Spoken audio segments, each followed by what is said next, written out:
Hey, I'm Dexter. Let me ask you something. What if the Navy ordered you to let your men die, and then blamed you when they did? In 1945, a US Navy captain was given a secret so classified he wasn't even allowed to know what it was.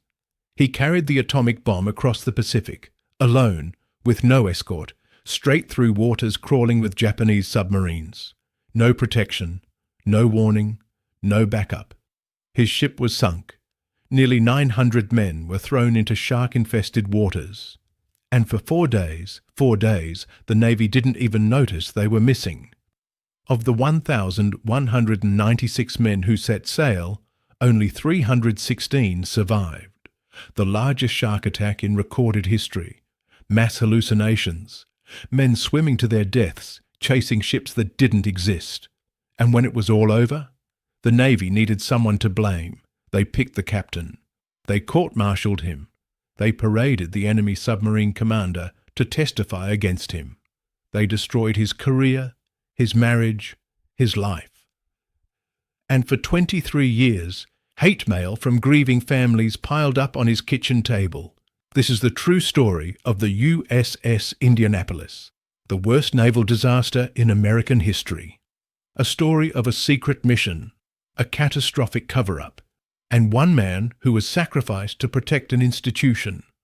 Stay until the end, because the final chapter of this story will absolutely destroy you.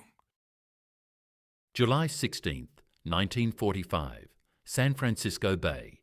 Captain Charles Butler, McVay III, watches 2 Army officers carry a metal cylinder onto his ship.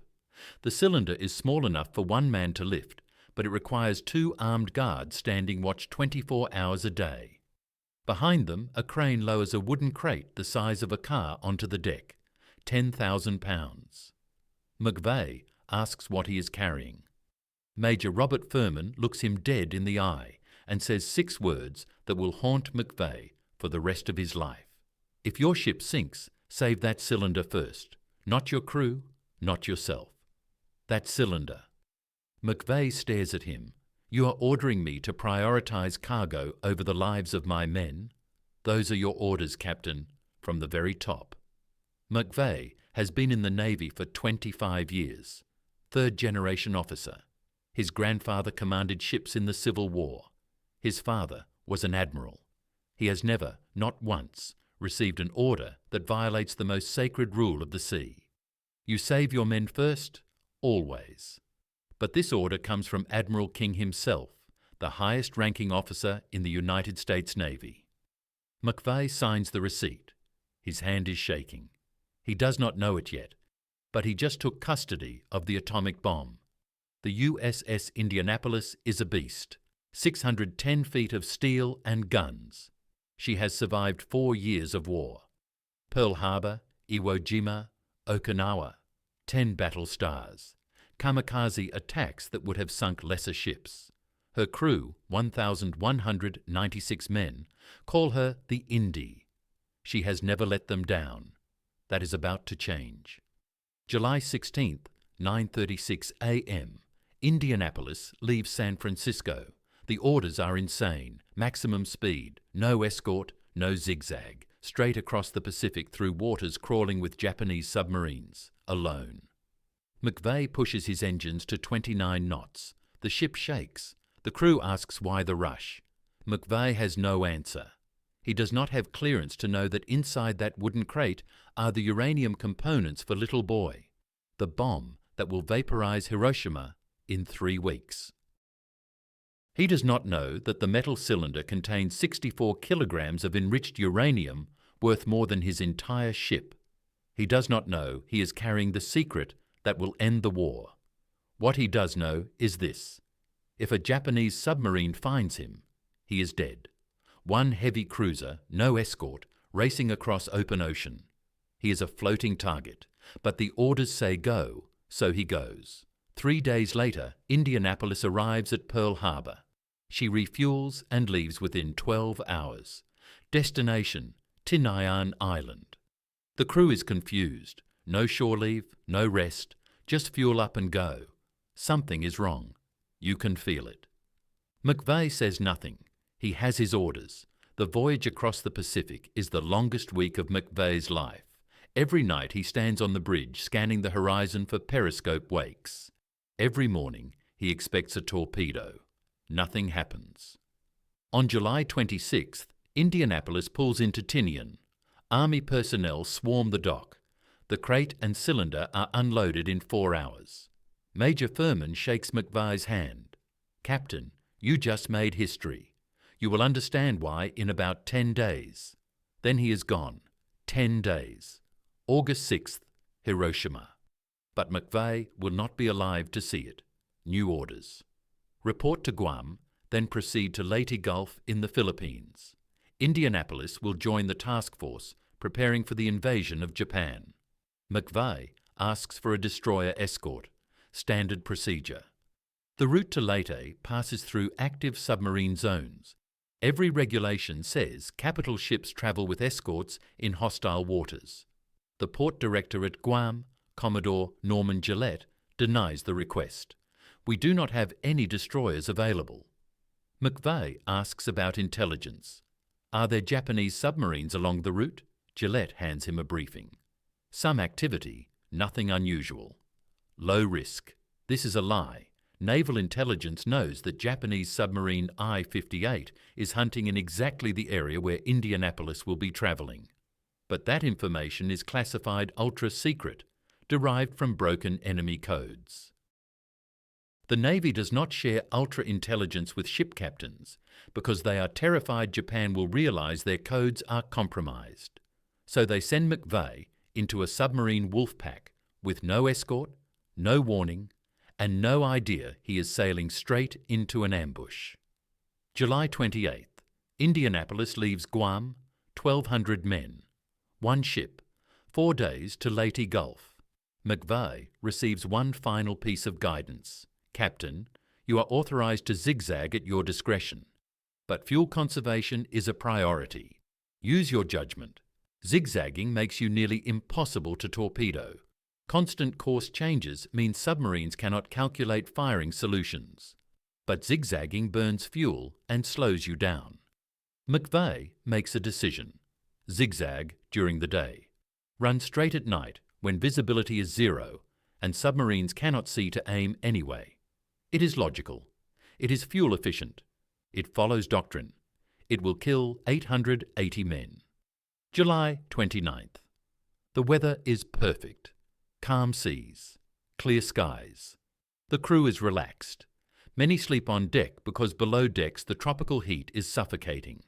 They have no idea that 500 miles ahead, Commander Mochitsura Hashimoto is scanning the horizon through the periscope of submarine I-58. Hashimoto is 36 years old. Veteran commander. Multiple kills. He has been at sea for 3 weeks and found nothing. His torpedo inventory is running low. His crew is frustrated. Then, just before midnight, his lookout sees something. Ship. Bearing 085. Large, alone. Hashimoto raises his periscope. There, silhouetted against the stars, is a heavy cruiser running at 17 knots. No escort, no zigzag. A perfect target. He cannot believe his luck. American capital ships never travel alone. Never. This must be a trap. He watches for 20 minutes, waiting for destroyers to appear. Nothing. The cruiser just keeps coming. Straight line, constant speed. Hashimoto gives the order.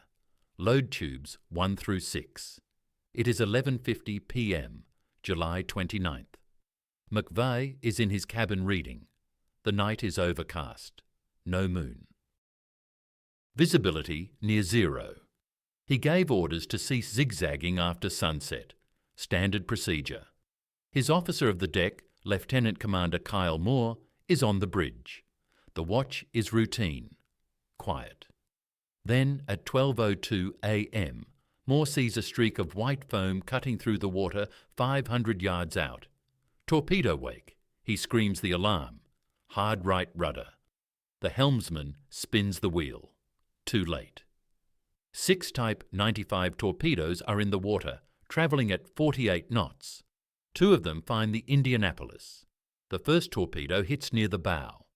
The explosion vaporizes 40 feet of the forward hull. 60 men die instantly, obliterated. The second torpedo strikes amidships, penetrating the fuel tanks. 3,500 gallons of aviation gasoline ignite. The fireball is visible for 20 miles.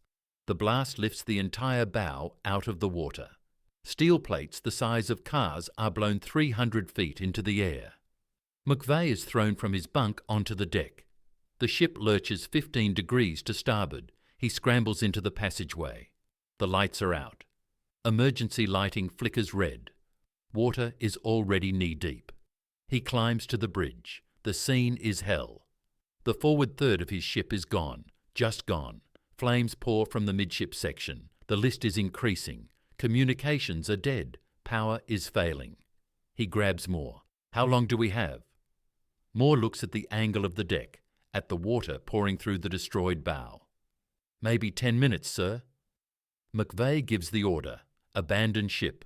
Pass the word. But there is no way to pass the word. The intercom is destroyed. The forward compartments are already flooded. 300 men are trapped below decks, drowning in darkness as the ocean rushes in. The rest scramble topside. No time to organize. No time to launch lifeboats properly. Men grab life jackets, throw rafts overboard, jump into the black water. Some jump without life jackets. They will be dead by morning. The Indianapolis rolls further. 20 degrees. 30. Her stern rises out of the water, propellers still spinning uselessly. McVay stands on the tilting bridge and watches his ship die. 12 minutes. From torpedo impact to the moment she slides beneath the waves, 12 minutes. She goes down bow first, dragging 300 men with her. The suction pulls swimmers under. Some escape, some do not. 12:14 a.m., July 30th, 1945. The USS Indianapolis is gone. 900 men are thrashing in the Philippine Sea, screaming, calling for help that will not come. They do not know it yet, but no distress signal was sent. The radio room was destroyed in the first explosion. No other ships know they are here. No rescue is coming.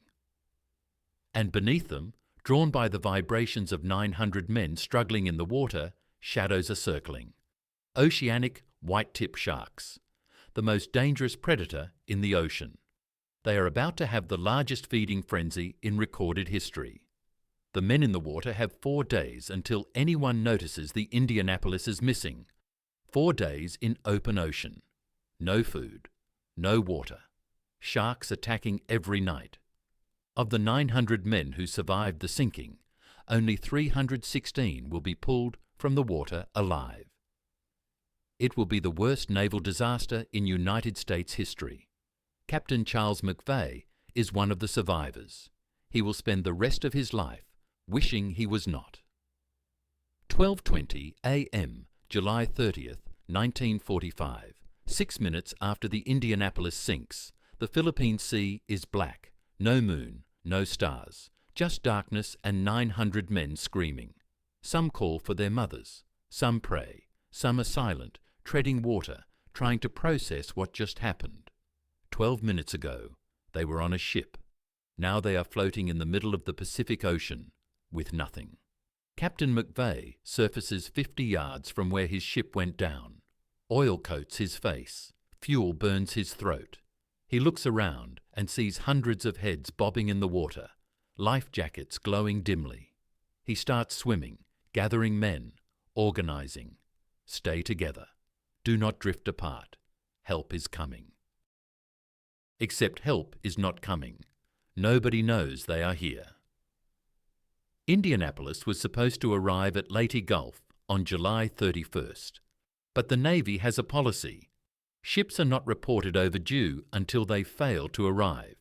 And since Indianapolis is travelling independently, nobody is specifically expecting her. The port director will not check his logs for another 36 hours. Even then, he will assume she was rerouted. Ships get diverted all the time. No big deal. The men in the water do not know this. They think rescue will come at dawn. 6 hours. Maybe 12. That belief keeps them alive through the first night. Dawn brings something worse than darkness. It brings the sun. July 30th, 7 a.m. Sunrise over the Philippine Sea. For the first time, the survivors can see each other. Bodies everywhere, dead men tangled in wreckage, faces frozen in agony. 300 died in the explosion. 200 more during the night. Drowned. Shock. The sharks took some, but not many. Not yet. The sharks are still circling, watching, waiting. The survivors form groups. The largest, about 400 men, clusters around Commander Lewis Haynes, the ship's senior medical officer. Haynes is 39 years old. He survived with nothing but his life jacket. No medical supplies, no equipment, no way to help the wounded crying around him. All he can do is keep them organized. Stay in groups. Conserve energy. Do not drink the seawater. Help is coming. But the men are already drinking seawater. You cannot help it. The sun is brutal. 95 degrees. No shade. The reflection off the water blinds you. Your lips crack. Your tongue swells. Your throat closes. And all around you, billions of gallons of water you cannot drink.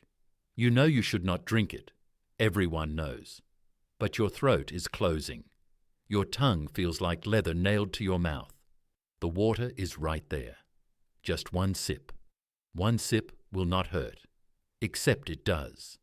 The salt rips moisture from your cells. Your kidneys fail. Your brain swells. You go insane. By noon on the first day, men are drinking seawater. By sunset, they are hallucinating. Dr. Haynes watches a young sailor, maybe 19 years old, suddenly start screaming. The ship is right there. I can see it. The kid rips off his life jacket and dives. Haynes lunges for him. Too late. The sailor swims down into the darkness, chasing a ship that does not exist. He does not come back. Another man sees fresh water underneath a raft. He takes a deep breath, swims under, and tries to drink from the imaginary fountain. He inhales seawater. His lungs fill. He thrashes for 30 seconds, then stops moving. A chief petty officer, 15 years in the Navy, announces there is a hotel on the ocean floor. Fresh water, food, beds. He invites everyone to follow him. He swims down and drowns. 10 men follow. All of them drown. Haynes cannot save any of them. He can only watch and pray others do not follow. Then the sharks arrive in force. Oceanic white-tip sharks, 10 feet long, stocky bodies, blunt noses, white-tipped fins. They are not the fastest sharks, not the biggest, but they are the most aggressive. They fear nothing. They can smell blood from miles away. And there is blood everywhere. The first major attack comes on the afternoon of July 30th. The sharks circle all morning, getting closer, testing. Then one strikes. A sailor on the edge of a group screams. Something grabbed his leg. He is pulled under. The water erupts. More sharks swarm. The sailor surfaces for 1 second, just long enough to scream again. Then he is gone. The water turns red. Panic spreads. Men thrash. They scream. They try to climb on top of each other. But there is nowhere to go. You are in the ocean. The sharks are in the ocean. You cannot escape. You feel it before you see it. A bump against your leg. Not aggressive. Almost gentle. The shark is testing you, checking if you will fight back. Then it circles. You watch the fin cut through the water. Once, twice, 3 times. The shark disappears below the surface. You cannot see it anymore. You can only wait. Then the water explodes. The attacks continue all afternoon.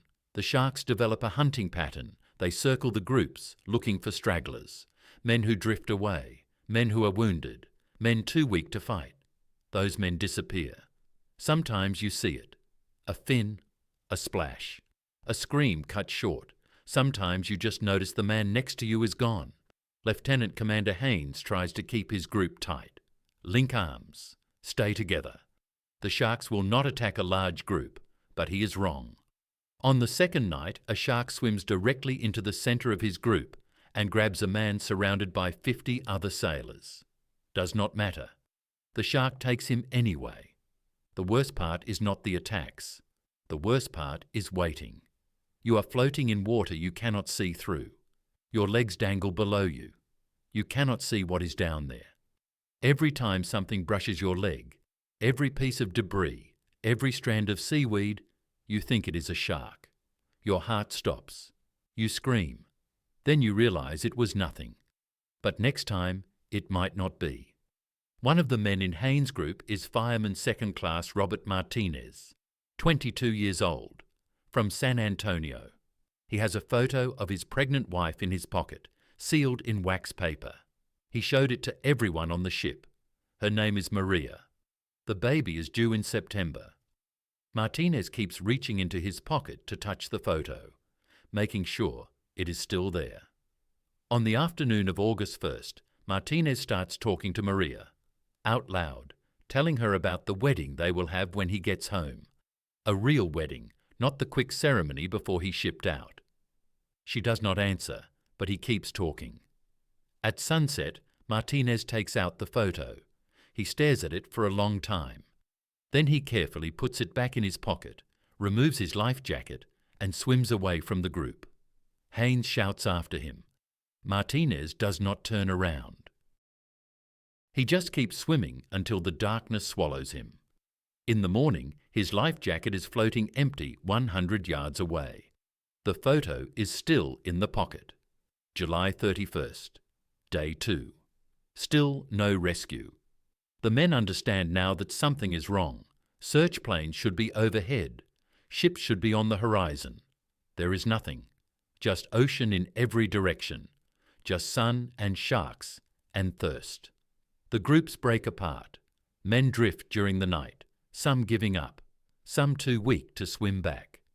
By the morning of August 1st, Haynes' group has shrunk from 400 to 200. The other groups suffer worse. Some reduced to 10 men. Some to 5. Some groups disappear entirely. 30 men at sunset. 0 at sunrise. The hallucinations get worse. Men see islands, ships, rescue planes landing on the water.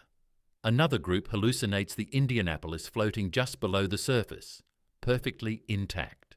The galley is serving food. They can smell it, hot food, fresh bread. They dive to get it. None come back. Dr. Haynes is hallucinating too. He knows he is hallucinating, which makes it worse. He sees his wife standing on the water 10 feet away. She is holding a glass of iced tea. Come drink it, Lewis. He knows she is not real. He knows if he swims toward her, he will die. But God, he wants that iced tea. He almost goes. He stops himself. Barely.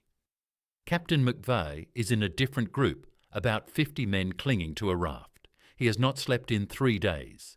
He watches his men die one by one. Dehydration, exhaustion, sharks, madness. He gives orders. Stay awake, stay alert. Fewer men answer each time. Morning of August 2nd, 30 men left. August 3rd, 20. McVay starts to wonder if anyone will survive. 4 days now, no food, no water. Skin burned black. Lips cracked and bleeding, tongue swollen so large he can barely close his mouth. He thinks about his wife, his son. He wonders if they will ever know what happened, or will he just be listed as missing, lost at sea, no body, no grave, just gone. August 4th. Day 5, 10:20 a.m. Lieutenant Wilbur Gwynn is flying a routine patrol in a PV-1 Ventura bomber 200 miles north of his current position. Then his navigation equipment dies. He curses, drops to 3,000 feet to fix it. While troubleshooting, he glances out the window. There, in the water below, an oil slick, miles long. Gwynn follows it. At the end, he sees heads, dozens of them, maybe hundreds. Men in the water waving. He radios base. Many survivors in water. The operator asks what ship. Gwynn drops lower. He sees USS Indianapolis stenciled on life jackets. He radios again. Survivors from USS Indianapolis. Send all available rescue. The Navy is stunned. Indianapolis is not even reported missing. How can there be survivors? But Gwyn is not lying. He drops life rafts and supplies. Then he circles for hours, marking positions, guiding rescue ships. If Gwyn's navigation had not failed, if he had flown his assigned route, he never would have seen them. All 316 survivors would have died. Sometimes God breaks your radio to save 316 lives. By sunset on August 4th, ships arrive. They pull men from the water, some coherent, some insane, fighting the sailors trying to save them, some dead, still in life jackets, floating upright as if alive. The crews pull them aboard anyway, just to be sure. Of 1,196 men who sailed on Indianapolis, 316 survive, 880 dead. The worst naval disaster in United States history. Captain McVay is pulled from the water at 11:45 p.m. on August 4th. He has been in the ocean for 100 hours, barely conscious. The first thing he says is, "Did all my men get off the ship?" The sailor helping him does not answer. How do you tell a captain that 880 of his men are dead? August 8th, 1945, Guam Naval Hospital. Captain Charles McVay wakes up in a clean bed for the first time in 9 days. His skin is burned black. His lips are cracked and bleeding. He has lost 30 pounds. But he is alive. 316 men are alive. 880 are dead. The Navy wants to know why. McVay asks for the casualty list. The doctor hesitates. "Captain, you should rest first." McVay sits up. The room spins. He steadies himself. "Give me the list." The doctor hands him 23 pages of names. McVay starts reading. He knows most of these men. He promoted some. He wrote letters to their families. He shook their hands. Now they are gone. He reads every single name, all 880. It takes him 4 hours. When he finishes, his hands are shaking. He looks at the doctor. "This is my fault." It is not his fault. Any officer who understands naval warfare knows this.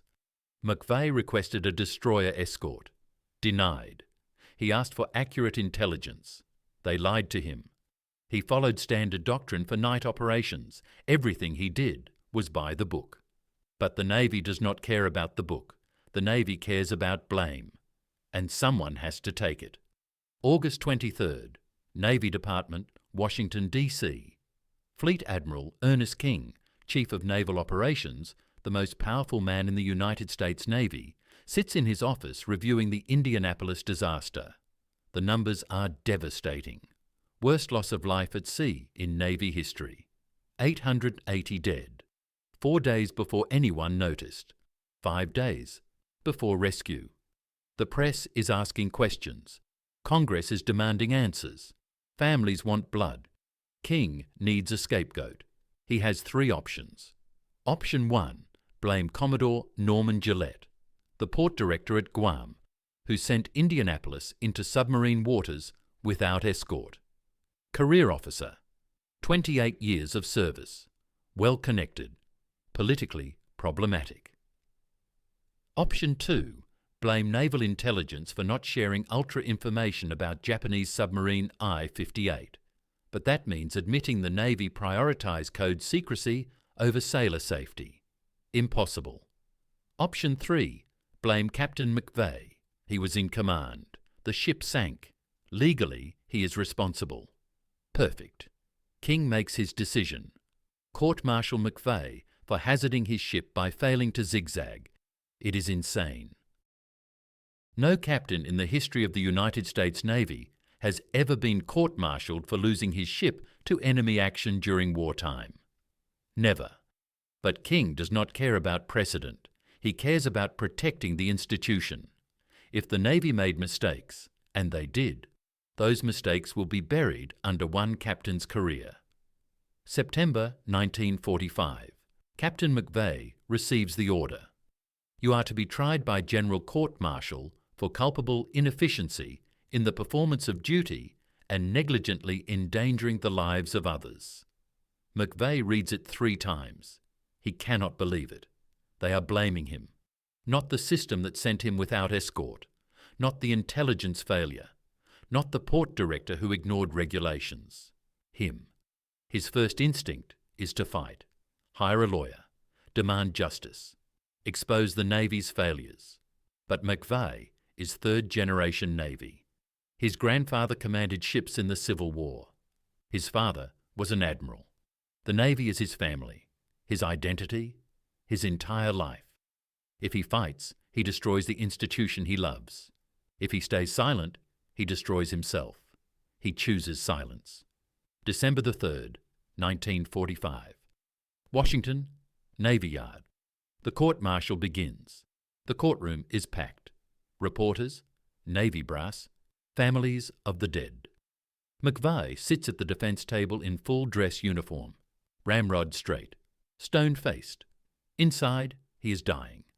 The prosecution opens with a simple argument. Captain McVay failed to zigzag. If he had zigzagged, the torpedoes would have missed. Therefore, 880 men died because of his negligence. The defence counters. McVay followed standard doctrine. Zigzagging at night with 0 visibility is pointless. Every captain in the Pacific Fleet runs straight at night. The prosecution does not care. They bring witness after witness. Officers who testify they would have zigzagged. Experts who claim zigzagging would have saved the ship. None of them were there. None of them had McVay's information. None of them faced his choices. But they all agree. McVay was wrong. Then the prosecution does something unprecedented, something that will haunt McVay for the rest of his life. They fly Commander Mochitsura Hashimoto from Japan to testify, the man who sank the Indianapolis, the enemy submarine commander who fired the torpedoes that killed 880 Americans. They bring him to Washington to testify against McVay. December 11, 1945. Hashimoto takes the stand. He is 36 years old, veteran commander, multiple kills. He speaks through a translator. The prosecutor asks the question that will decide everything. Commander Hashimoto, if the USS Indianapolis had been zigzagging, would you have been able to torpedo her? The courtroom goes silent. Every eye is on Hashimoto. This is the moment. If Hashimoto says no, McVay is guilty. If he says yes, McVay is innocent. Hashimoto looks directly at McVay. For 5 seconds, he says nothing. Then he speaks. It would have made no difference. The Indianapolis was a perfect target. Zigzag or no zigzag, I would have sunk her. The courtroom erupts. The prosecutor is stunned. This is not the answer he expected. He tries again. But Commander, surely zigzagging would have made your attack more difficult. Hashimoto does not hesitate. I had 6 torpedoes in the water. Visibility was excellent. The sea was calm. The target was large and slow. Zigzagging would not have saved that ship. This should end the trial. The enemy commander himself just testified that McVay's actions made no difference. But the prosecution continues. They claim McVay failed to abandon ship in a timely manner. The argument is absurd. McVay gave the order within 2 minutes of the torpedo strike, but the intercom was destroyed. Most men never heard the order. The prosecution claims McVay should have known the intercom was destroyed and found another way. How? The ship was sinking in 12 minutes. The forward compartments were flooding. Men were dying by the hundreds. What was he supposed to do? The survivors testify, one by one. Lieutenant Commander Lewis Haynes, Lieutenant Adrian Marks, Ensign Donald Blum. All of them say the same thing. Captain McVay did everything possible. He followed procedure. He made the best decisions with the information he had. He kept us alive in the water. He is not to blame. It does not matter. On December 19, 1945, the court delivers its verdict. guilty of hazarding his ship by failing to zigzag, not guilty of failing to abandon ship. The sentence, loss of 100 numbers in promotion standing, effectively ending his career. Secretary of the Navy, James Forrestal, reviews the verdict and overturns the punishment, restoring McVay to duty. But the damage is done. The verdict stands in the record. Guilty. The only captain in United States Navy history court marshalled for losing his ship to enemy action. McVay continues serving. He is promoted to Rear Admiral in 1951. He retires in 1961 with full honours. On paper, his career is a success. But McVay knows the truth. The Navy destroyed him to protect itself. The letters from families of the dead start arriving in 1946. Some are grateful. Thank you for trying to save my son. Some are angry. How dare you survive when my husband died? Some blame him directly. You killed my boy. McVay reads every letter. He answers everyone. He never defends himself. He just says, I am sorry for your loss. I wish I could have done more. The letters never stop. Year after year, they keep coming. Dozens, then hundreds, then thousands. McVay keeps them all. He carries them with him. He cannot escape. He tries.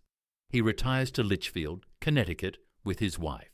He tries to live a normal life. Garden, read, forget. He cannot forget. The guilt is crushing. The memories too vivid. 880 faces, 880 names, 880 men who trusted him and died. He starts drinking. His marriage falls apart. His wife leaves him. He is alone. November 6th, 1968. Litchfield, Connecticut. McVay is 70 years old. His wife left him 2 years ago. His children rarely call. He has been drinking since noon. On his kitchen table, stacks of letters. He has been reading them again. The same letters he has read 1,000 times. You killed my son. Why did you survive when my husband died? How do you sleep at night knowing 880 men are dead because of you? McVay walks to his closet, takes out his Navy service revolver, the same revolver he carried for 40 years. He walks outside. The grass is wet. November in Connecticut is cold. He sits down on the lawn. He thinks about the men in the water, screaming, dying, waiting for rescue that came too late. He thinks about Martinez and his pregnant wife Maria, about Dr. Haynes fighting to keep men alive, about the 316 who survived and the 880 who did not. He reaches into his pocket, pulls out one letter. The paper is worn, folded and unfolded hundreds of times. The ink is faded. You killed my son. He was 19 years old. He wanted to be a teacher. Now he is gone, and you are alive. How is that fair? McVay reads it one more time. Then he puts the revolver to his right temple and pulls the trigger. They find him 6 hours later, still holding the gun in his right hand, the letter in his left. The Navy gives him full military honours. Flag folded, 21-gun salute. They bury him as a hero. They do not mention the letters. They do not mention the guilt. McVay died believing he was responsible for 880 deaths. He died believing the Navy was right to blame him. He died alone, holding a letter from a mother who hated him for something that was not his fault. But the story does not end there. In 1996, a 12-year-old boy named Hunter Scott starts a history project for school. He watches the movie Jaws, which mentions the Indianapolis disaster. He decides to research it. He interviews 150 survivors.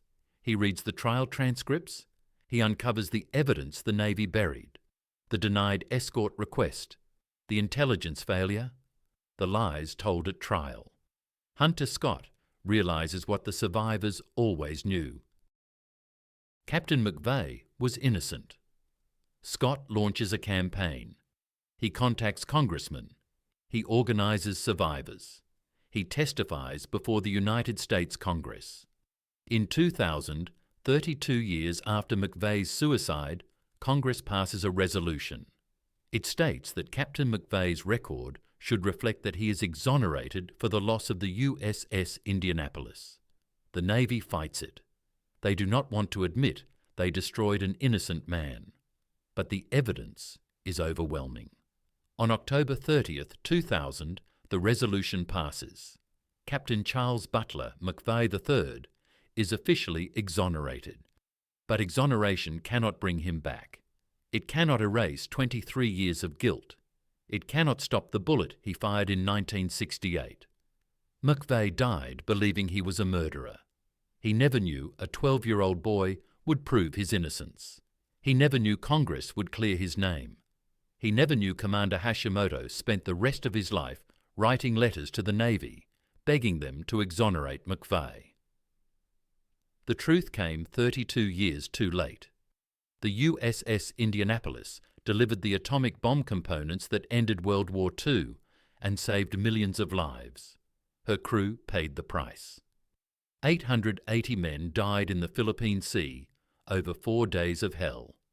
One more died on his front lawn in Connecticut 23 years later, killed not by the Japanese, but by the institution he served his entire life. That is 881 casualties from one torpedo attack, and the United States Navy blamed only one of them.